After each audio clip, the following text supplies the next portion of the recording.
Hi guys, welcome sa ating tutorial. And in this tutorial, i-implement natin ang Sanctum sa Laravel. So, una sa lahat, gawa muna ng Laravel application. So, get started and dito, creating an application.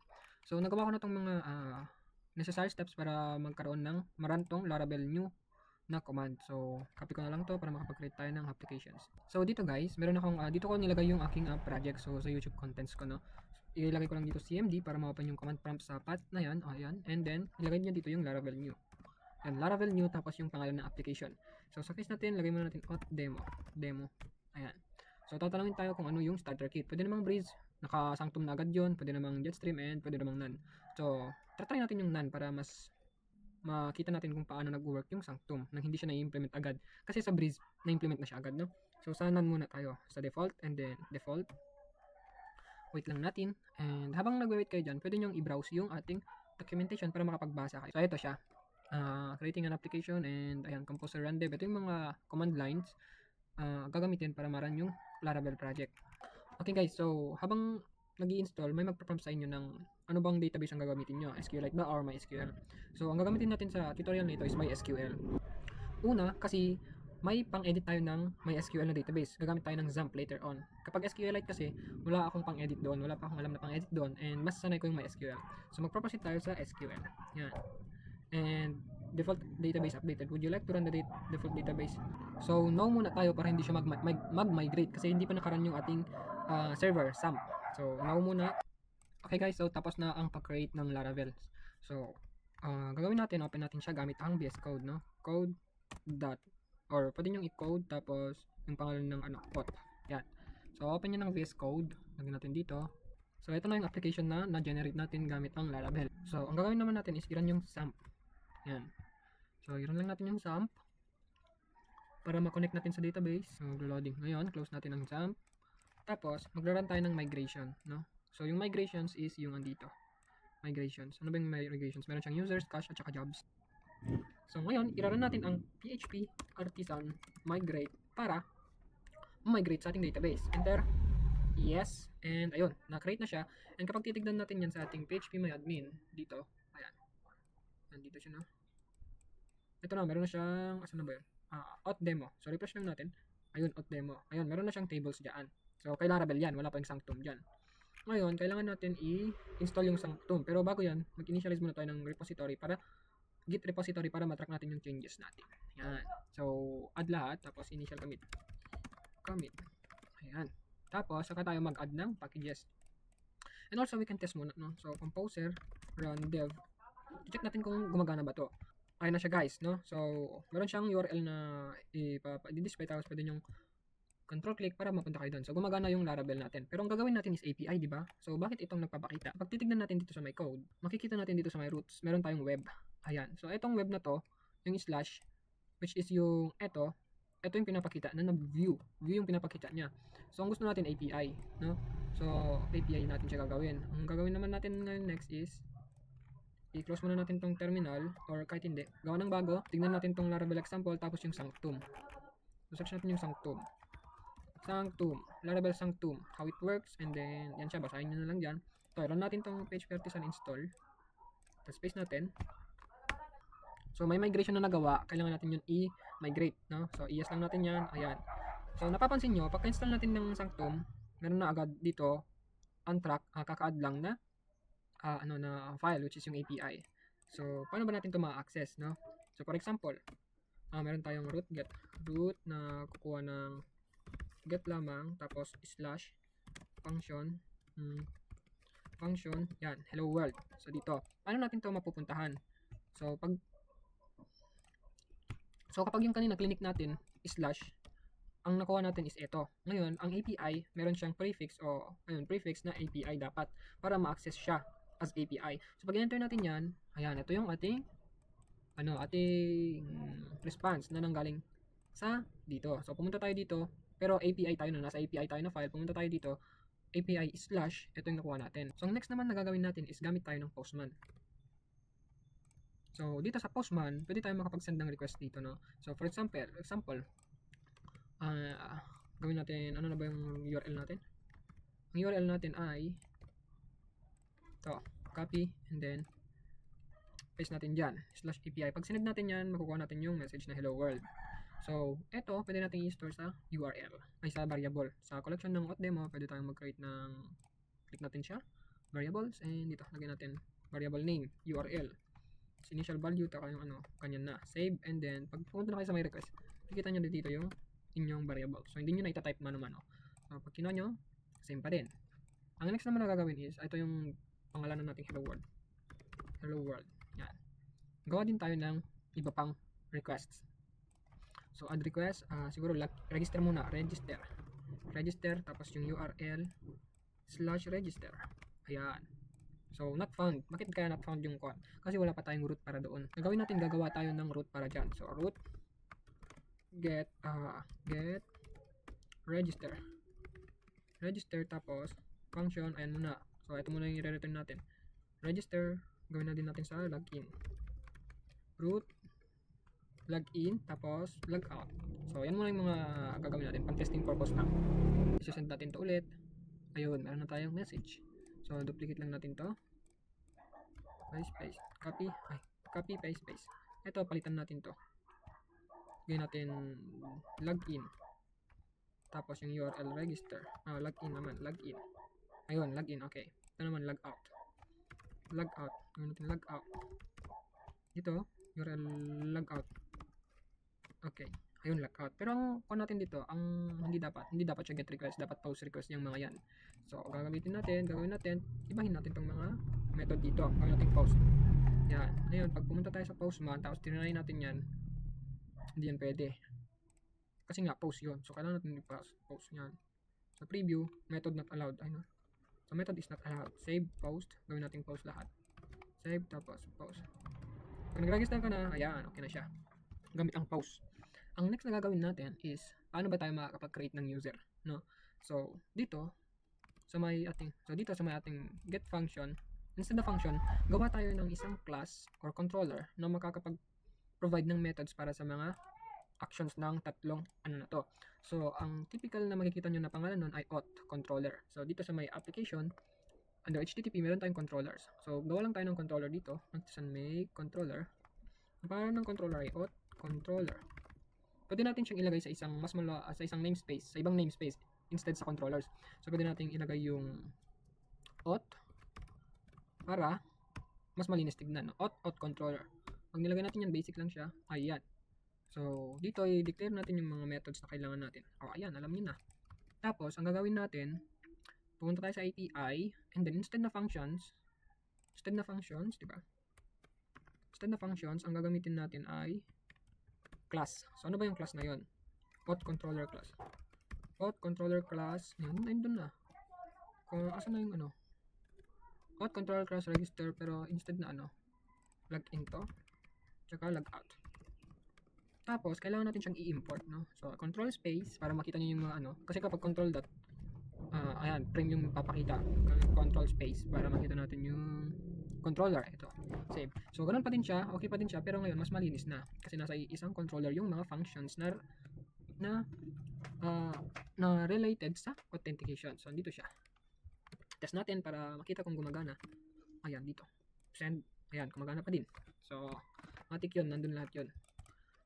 Ngayon, sa registration, kailangan natin makakuha ng ano ba yung mga kailangan natin para sa isang user. Makikita natin yun dito sa may user na models. So, user models, merong name, email, tsaka password. So, yun muna yung kukunin natin. Sa may auth controller, kunin natin yung mga, or pwede natin i-dd muna, no? Dump yung mga laman ng request. So, saan ba ito manggagaling tong request na to? Request all. Yan. Saan ba ito manggagaling? So, gagawa tayo ng API, manggagaling yun sa, pwedeng sa JSON, sa forms, no? So, pag pumunta tayo dito sa Postman, makikita nyo dito yung body. So, sa body, merong raw, and under ng raw, pwedeng JSON. Ngayon, magsasend tayo ng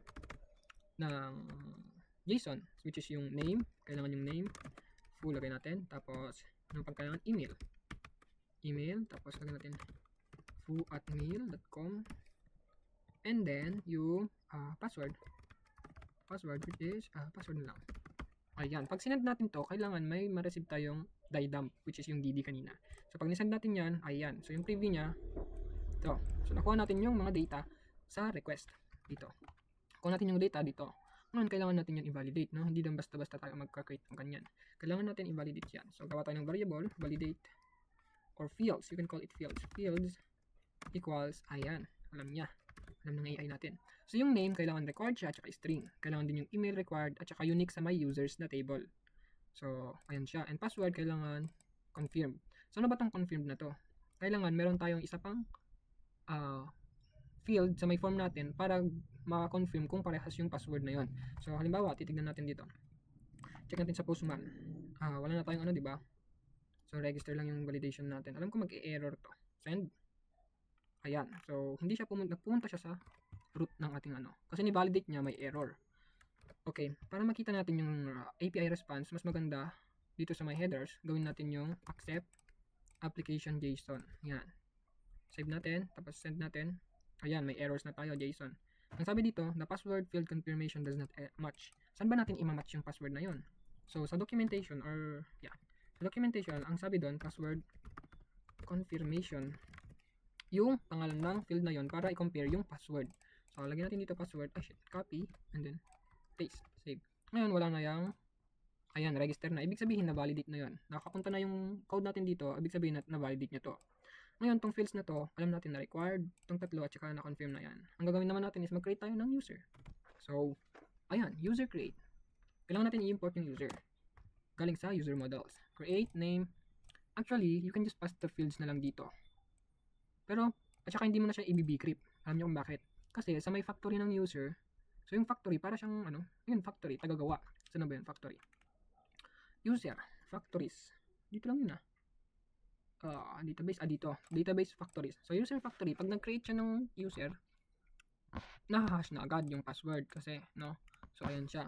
So, pag nag-user create tayo, tapos ilagay na lang natin dito yung ating fields,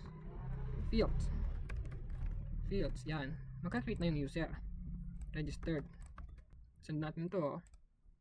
Registered na siya. At kapag titignan natin sa my database, sa my users, registered na siya. At yung password na hash na agad. So, ayan siya, no? Okay, nakakapag-register na tayo. And, ipapakita ko sa inyo yung isa pang Ito, unique to users. So, pag niregister pa natin yung user na same yung email, mag-error siya. So, tignan natin. So, i-register natin ulit to. Pag niregister natin ulit yan, may error siya. Email has already been taken. So, maganda siya, no? Automatic na. Ngayon, ang next naman, sa login naman. Pero before tayo mag-proceed dyan, kailangan natin ng token. Tagagawa ng token, no? So, ano yun?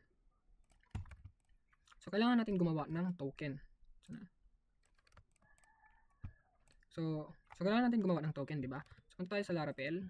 Ayan, dito, defaults API token. Ayan, mag-i-issue ng token.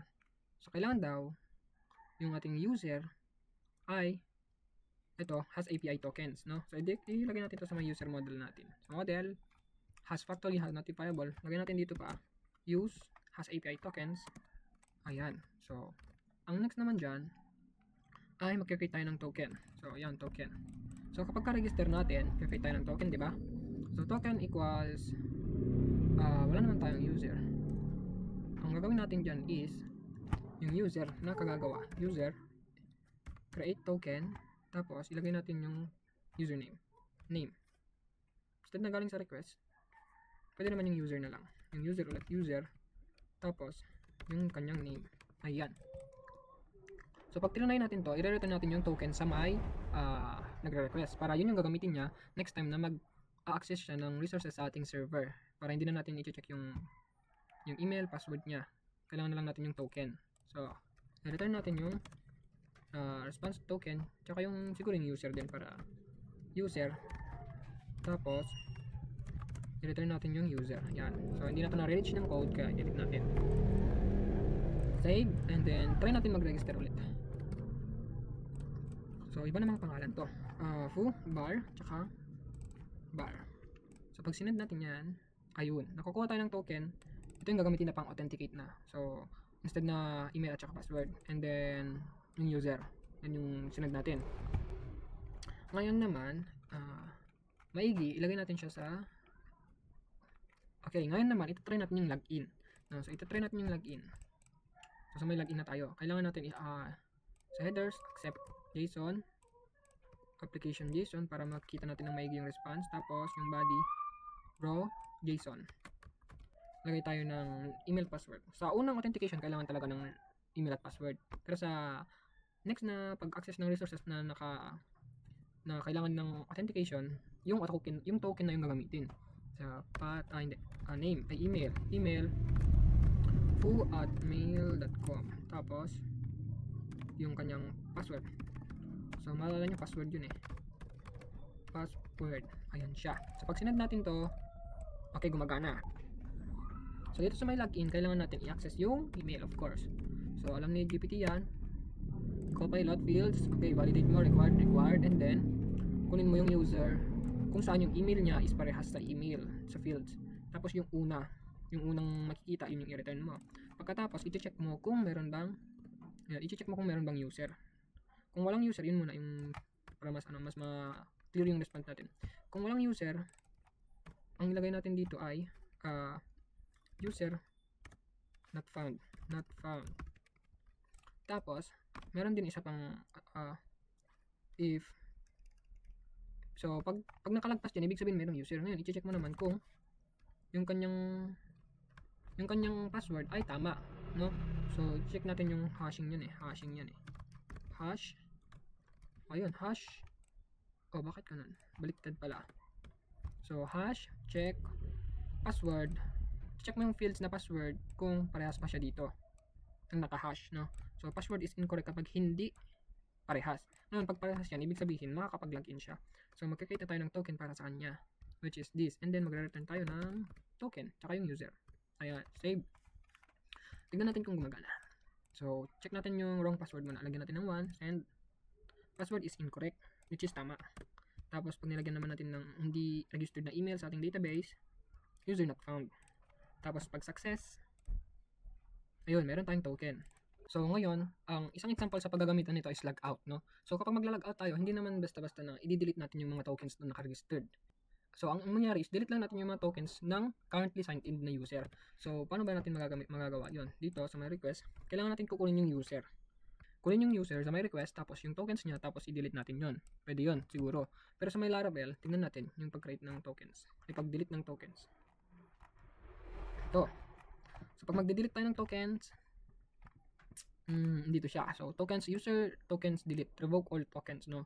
So which is yun naman, pwede to. Tapos message logout save. So makikita nyo dito sa my database, meron ditong mga tokens eh. Flash. Tokens, personal access tokens. Ayan, si user 1 at saka user 2 ay merong tokens. Ito yung ginagamit nila para ma-access yung authenticated routes sa my server natin. So dito, kumbaga sa my /user. Kasi tignan nyo sa may API, meron tayong /user. Tapos yung middleware at sanctum. So kini-check dito kung authenticated ba siya. So access natin yun sa may postman. Okay, create request dito. Tapos yung user, yung URL, tsaka user.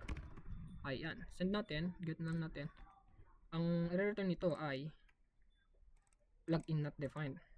Kailangan natin maka-accept ng accept application JSON para makita natin yung error. Application JSON, yan. Send, sabi unauthenticated. Unauthenticated daw siya. Kasi nga wala pa ang user. So what if mag-login tayo? Login.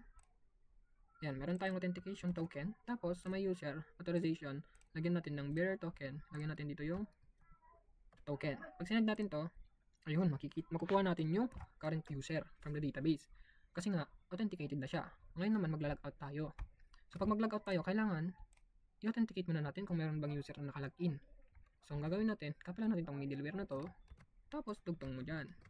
Ngayon, pag in-access mo yung logout ng walang token, send, login not defined, kailangan natin ng headers na para hindi siya mag-redirect sa may web. Kasi nagre-redirect to sa may web na application na routes imbes na API. So application JSON, send, unauthenticated. So pag nag-logout ka, kailangan authenticated ka. So paano natin siya ma-authenticate? Mag-login tayo. Login. Tapos mag-logout tayo. Pwede na ito. Alam ko meron na ito eh. Wala pa. So bearer token, lagay nyo dyan yung token. Tapos send nyo lang logout. So ayun na, logout na. Ngayon, titignan nyo dito sa my database. Wala nang token si user number ID 1. Kasi nga, ni-revoke na natin yung mga tokens. So kahit na-save nila sa sa browser yung kanilang token, pag nag-request sila, hindi na nila ma-access yung mga authenticated na services or routes kasi wala na sa database yun kasi nga na-revoke na. Yun siya. So, yun lang ang authentication ng Sanctum at Laravel. Register, meron tayong register. So, paano pag nilagin naman natin si bar? Kailangan natin palitan yung email, makukuha natin yung token, tapos mag-logout tayo, lagyan natin dito yung token. Tapos send, yun, logout. Titignan natin dito, wala na tayong token. So, wala na yung access tokens. Walang makakapag-access ng ating private routes or authenticated routes.